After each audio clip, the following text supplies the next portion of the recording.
Have you ever walked into a perfume store, tried 5 fragrances in a row, and suddenly everything smelled the same? One minute you're discovering notes of bergamot and sandalwood, and the next your nose just gives up completely. Every perfume becomes either strong, sweet, or I have no idea anymore. That experience has a name: nose blindness. And if you don't understand how it works, you can easily buy a fragrance you think smells amazing, only to realize later that your nose was completely exhausted. So here's how professionals actually test perfumes without destroying their sense of smell. First, understand this.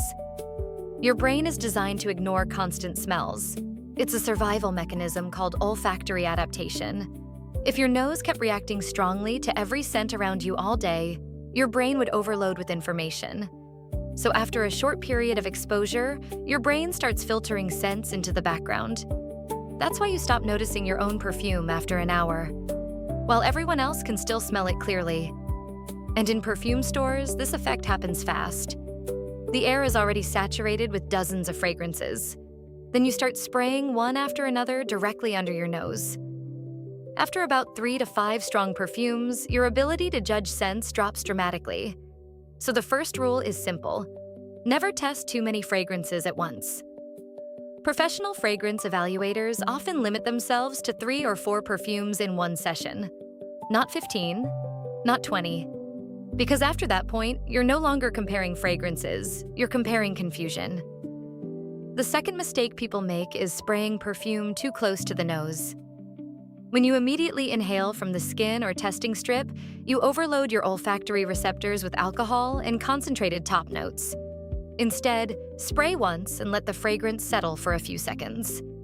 Then smell from a short distance. Perfume evolves in stages. The opening is only the first impression. Some fragrances completely transform after 10 or 20 minutes. A scent that starts sharp may become creamy and elegant later. And one that opens beautifully might dry down into something flat or overly synthetic. That's why experienced collectors never judge a fragrance instantly. Now here's something interesting. Those coffee beans in perfume stores, they don't actually reset your nose the way people think. Coffee itself is another strong smell. It can temporarily distract your senses, but it doesn't truly cleanse your olfactory system. A better method is surprisingly simple. Smell your own skin. Your natural scent acts like a neutral baseline for your brain. Many perfumers briefly smell the inside of their elbow or sleeve between fragrances to recalibrate their perception.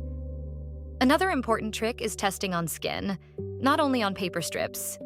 Paper shows the general direction of a fragrance. But skin chemistry changes how perfume behaves.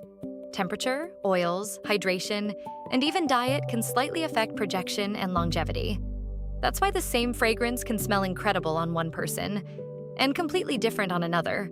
But don't spray 6 perfumes on the same arm. Use separate areas. Wrists, forearms, maybe 2 or 3 maximum per arm. Otherwise, the scents start blending together into an accidental chemical experiment. And here's probably the most important advice of all. Never rush a perfume decision. A fragrance is not just a smell. It's a time-based experience. The opening lasts minutes. The heart lasts hours. The dry down can stay on clothing until the next day. The best way to test a perfume is to wear it through real life. Walk outside. Let fresh air hit it.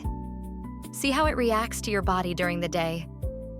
Sometimes a fragrance you barely noticed in the store becomes addictive 3 hours later. And sometimes the one you loved instantly becomes exhausting after 20 minutes. Great perfume testing isn't about smelling more fragrances, it's about smelling them more intelligently. Because the goal is not to impress your nose for 10 seconds in a store. It's to find a scent you'll genuinely want to live with.